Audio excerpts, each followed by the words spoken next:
Bom, chegamos aqui no nosso segundo dia do desafio das pré-aulas, né? A gente está, na verdade, fazendo a preparação para os 6 passos para a da maturidade, que vai acontecer a partir do dia 22, do dia 24, na verdade. Muito bem, aqui a gente vai falar então do magnetize a sua bússola. O que a gente viu na primeira aula, no último vídeo? No último vídeo nós falamos sobre a zona de conforto, sobre a dificuldade de sair da zona de conforto e por que é importante sair dessa zona de conforto.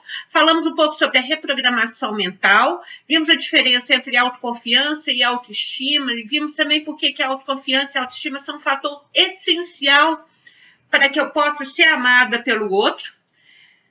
Eu falei um pouco sobre o que você pode fazer pode fazer hoje para melhorar a sua autoestima e falamos sobre os desafios. Espero que você esteja fazendo os desafios das manhãs maravilhosas, aquele hábito de 5, 6 minutos por dia, o exercício da gratidão, o pequeno diário, o journaling. Quem não assistiu ainda ao primeiro vídeo, volta lá porque ele está muito rico.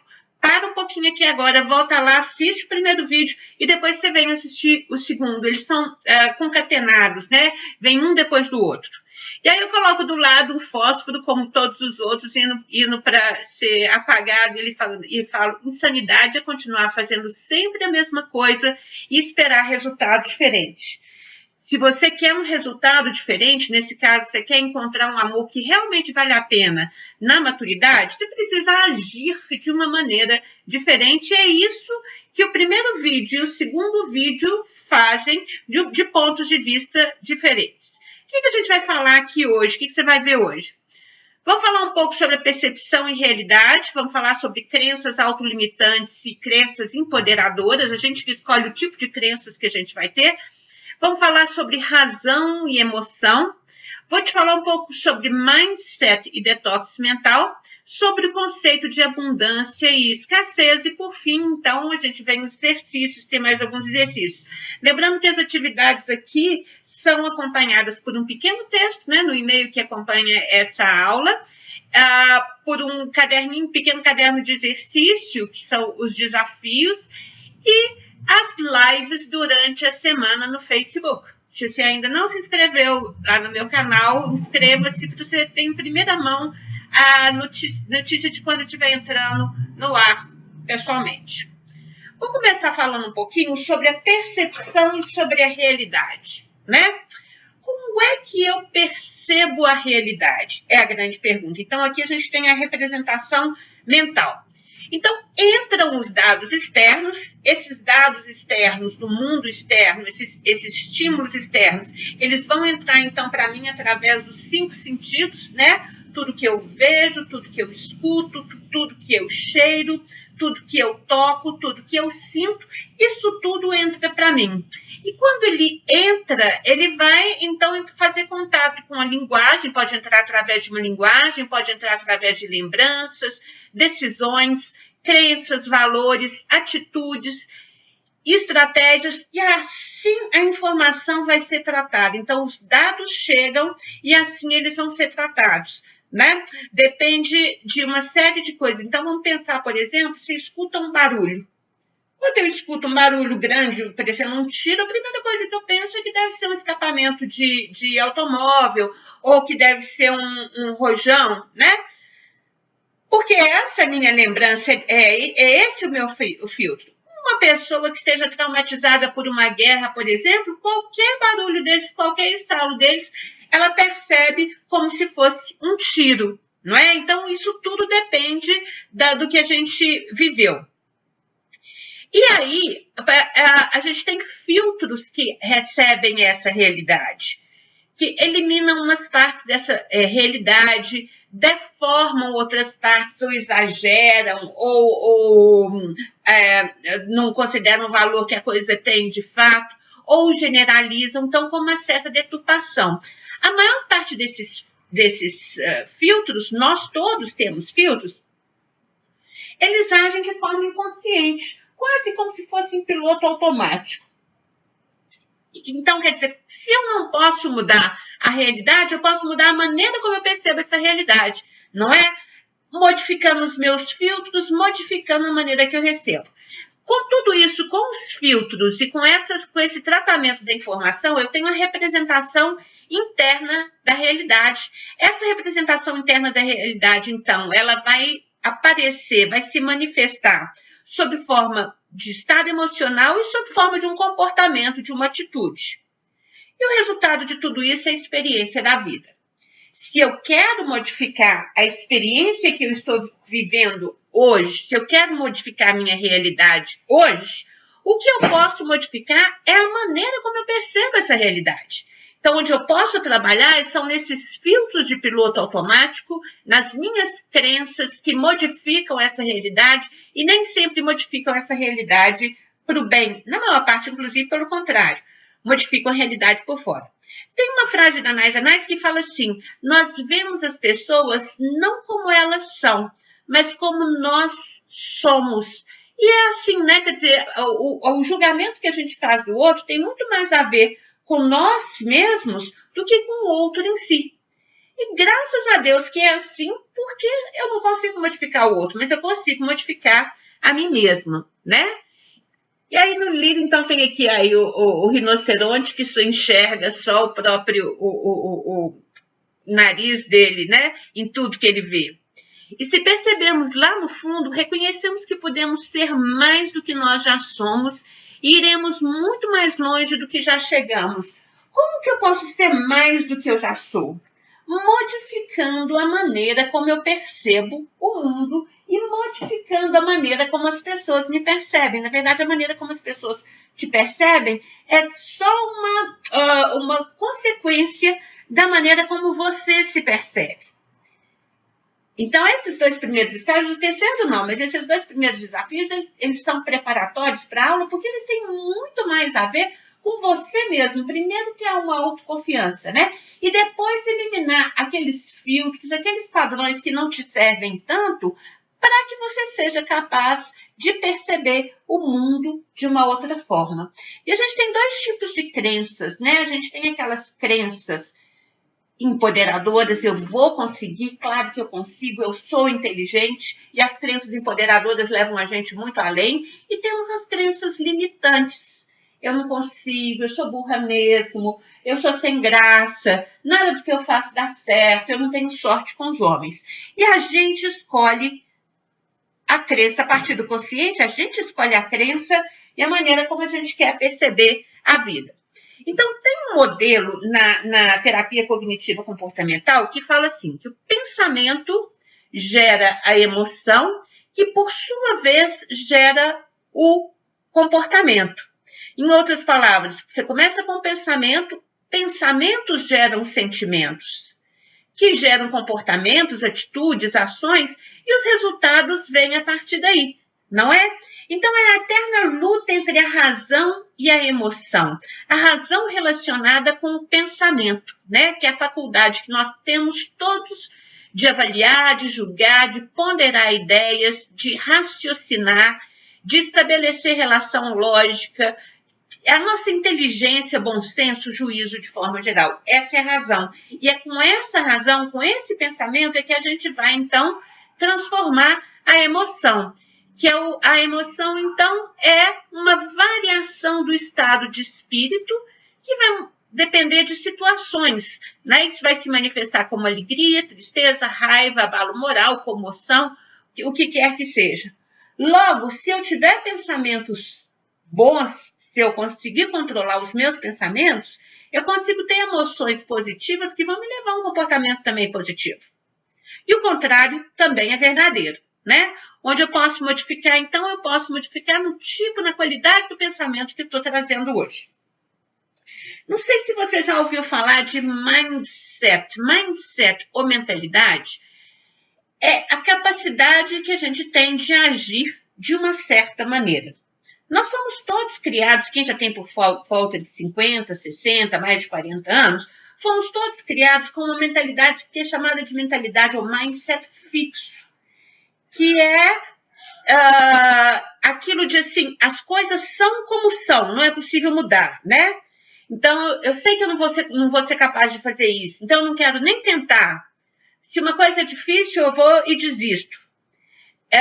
Eu gosto se eu sei que eu consigo fazer alguma coisa. Eu não sou boa nisso, eu nunca dei sorte com os homens. Essa é a mentalidade fixa. A mentalidade fixa nos deixa na zona de conforto e impede o nosso crescimento, o nosso avanço e além daquilo. O mindset, a mentalidade de crescimento, por outro lado, é a mentalidade que a gente tem educado quem já tem netos, os netos hoje, quem tem filhos mais velhos, a gente já tem educado esses filhos, que é o valor por si não está no que você nasceu, não está na sua inteligência, não está no seu dom, mas no esforço que você tem para criar uma realidade nova, né? Então, você vai, se eu erro, eu quero tentar de novo, até que eu consiga acertar. Você vai ouvir como as outras pessoas fizeram algo e isso vai te ajudar a fazer de uma forma melhor. Você vai receber o feedback das pessoas, positivo ou negativo, porque você sabe que isso é a maneira como elas veem o mundo e isso vai melhorar a sua vida. E o que é o detox mental? Da mesma maneira que eu tenho o detox, né, a desintoxicação do corpo, que é a dieta normalmente à base de suco verde, tá? Você já deve ter ouvido falar disso, eu posso fazer isso com a minha mente também. Então, se eu tenho um mindset fixo, se eu estou presa na minha zona de conforto, se eu acho que nada vai mudar na minha vida, se eu estou cheia de crenças e valores que eu tenho noção me colocam para baixo, eu tenho como escapar disso, né? Eu tenho como sair disso. É fácil? Não, não é fácil, mas é possível. Ele é como tudo que o adulto aprende, ele é na base da repetição. A gente tem um curso só para isso, tem vários cursos, inclusive, existem vários cursos, eu tenho um curso, mas existem vários outros cursos só para isso, que é a transformação de mindset, que é pegar suas crenças limitantes e transformá-las em crenças empoderadoras.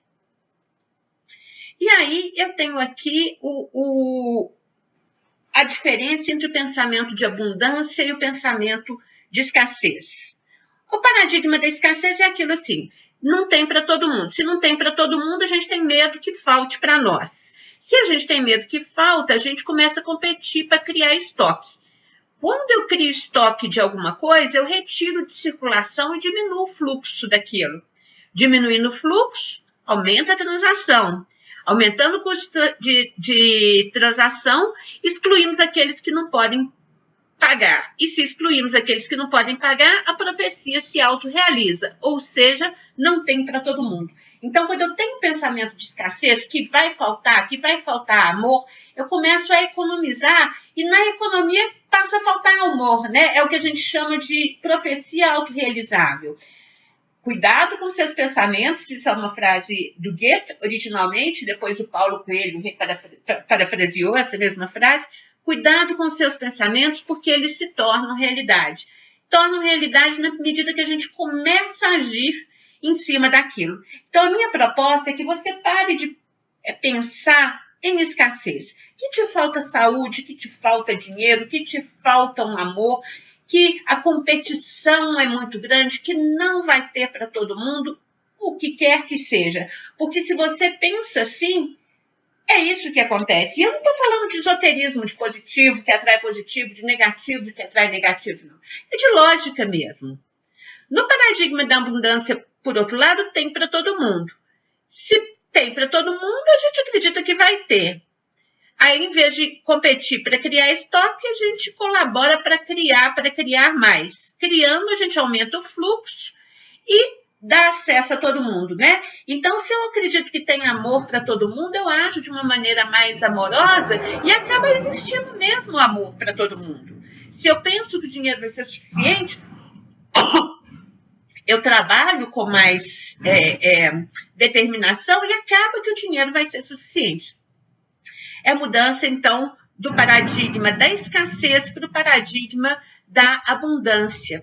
Logo, nessa pequena aula de hoje, eu falei com vocês que as aulas iam ser sempre muito pequenas, porque a gente sabe que o tempo de vocês é limitado.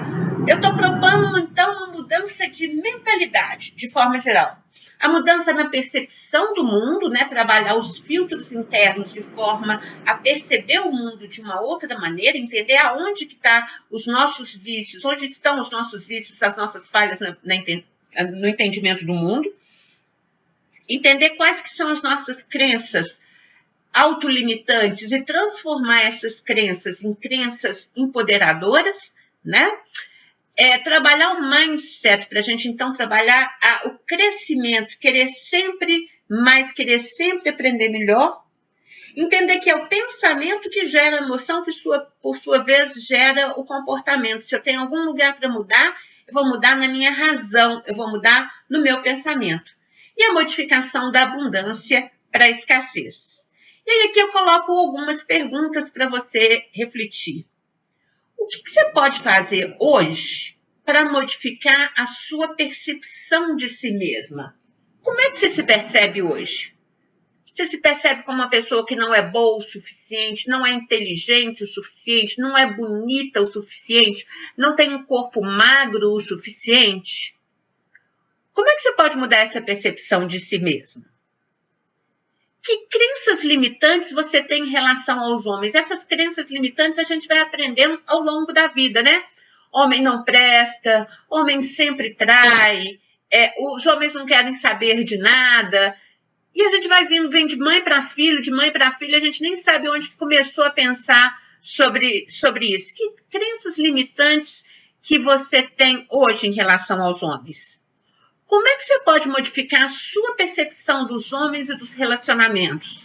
Por exemplo, se você acha que homem não presta, você aprendeu, escutou isso lá da sua mãe, da sua avó, não sei, de alguém, e ficou com aquilo na cabeça ao longo da vida, nem sabe mais onde surgiu. Homem não presta. Você fala, opa, será que todo homem não presta? Não, peraí, o marido da minha prima é um homem muito íntegro, é uma pessoa muito boa, é uma pessoa muito bacana. Então, não é todo homem que não presta, né? Alguns homens não prestam, mas outros homens prestam. A minha obrigação, então, é encontrar para mim um homem que tenha valor, um homem que preste. Então, aqui, senta lá depois quietinha e você vai escrever que crenças limitantes. Primeiro, você tem em relação a si mesmo. Como é que você pode modificar isso? Depois, que crenças que você tem em relação aos homens? Como é que você pode modificar isso? Como é que você pode modificar a sua percepção dos relacionamentos? E aí te proponho para continuar praticando a gratidão, os exercícios da gratidão, o exercício do espelho, o exercício das manhãs maravilhosas. Se você tiver alguma dúvida, você volta lá no primeiro vídeo, né, enquanto ele ainda está no ar. Por fim, eu coloco aqui, quando você muda o modo de observar as coisas que você observa mudam. Não que elas mudem em si, mas é porque tudo é a percepção da gente. Eu sei que o conteúdo é grande, sei que isso não é suficiente, se não é só falar hoje de mudança e a gente vai mudar de hoje para amanhã, né? Mas fica aqui plantada a semente, acompanhe os próximos exercícios que a gente vai, então, te empoderar, te dar mais ferramentas para que você seja capaz de fazer essa transformação. Só a partir do momento que você se transforma é que você pode voltar a olhar o mundo de uma outra forma, inclusive olhar os homens de uma outra forma, e é só assim que você vai buscar o homem certo. Ah, não, esse exercício é muito complicado, não quero fazer, não. Se você continuar fazendo as mesmas coisas, a probabilidade maior é que você alcance sempre os mesmos resultados. Faça agora o exercício que acompanha essa unidade. Um abraço e até o nosso próximo encontro.